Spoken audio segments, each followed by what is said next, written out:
আচ্ছা রোশনি, বলো তো স্বামী কাকে বলে? স্বামী। নমস্কার, সাউথ ইন্ডিয়া থেকে বনশ্রী বলছি।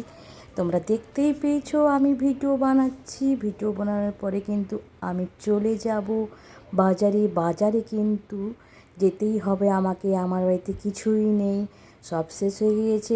আগামীকাল বৃহস্পতিবার, তাই আর আমি একটু অ্যাক্টিং করতে ভালোবাসি, তোমরা দেখলেই।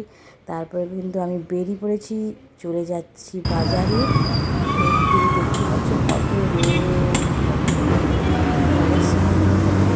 যাচ্ছি, কেননা আমার শরীরটা খুব ভালো। আপনাদেরকে আমি কিন্তু পৌঁছে গিয়েছি মার্কেটে, শপিং মলে। এই দেখো শাক কিনে নিয়েছি, লোটা শাক আর পালং শাক নিচ্ছি, খুব সুন্দর সুন্দর কিন্তু তোমরা দেখতেই পাচ্ছ। তারপরে আমি নিয়ে নেব এইগুলো সব, তারপরে একে একে সব কিন্তু আমি বাজার করে নেব। তো দেখছি কোনটা ভালো কোনটা খারাপ আছে, তাই কিন্তু দেখলাম এই দিনটা ভালো, অনেকটাই ভালো। তাহলে চলে এসেছি বাড়ি। আজ গিয়েছিলাম মলে গিয়েছিলাম বাজার করতে। যখনই বাজার করতে যাই আমার মাথা তো গরম হয়ে যায়, কেননা দেশে থেকেও অনেক কিছু পাইনি। এমন একটা রাজ্যে আছি সেখানে কিছুই লোক খায়নি।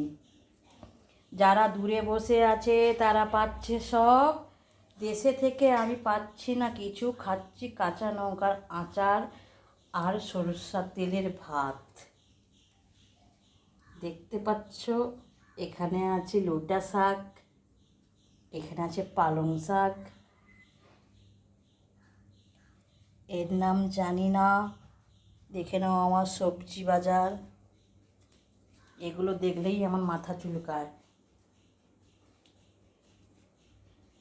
দেখো বাজারের দৃশ্য। তোমাদের এই বাজারটা কেমন লেগেছে প্লিজ কমেন্টে বলবে।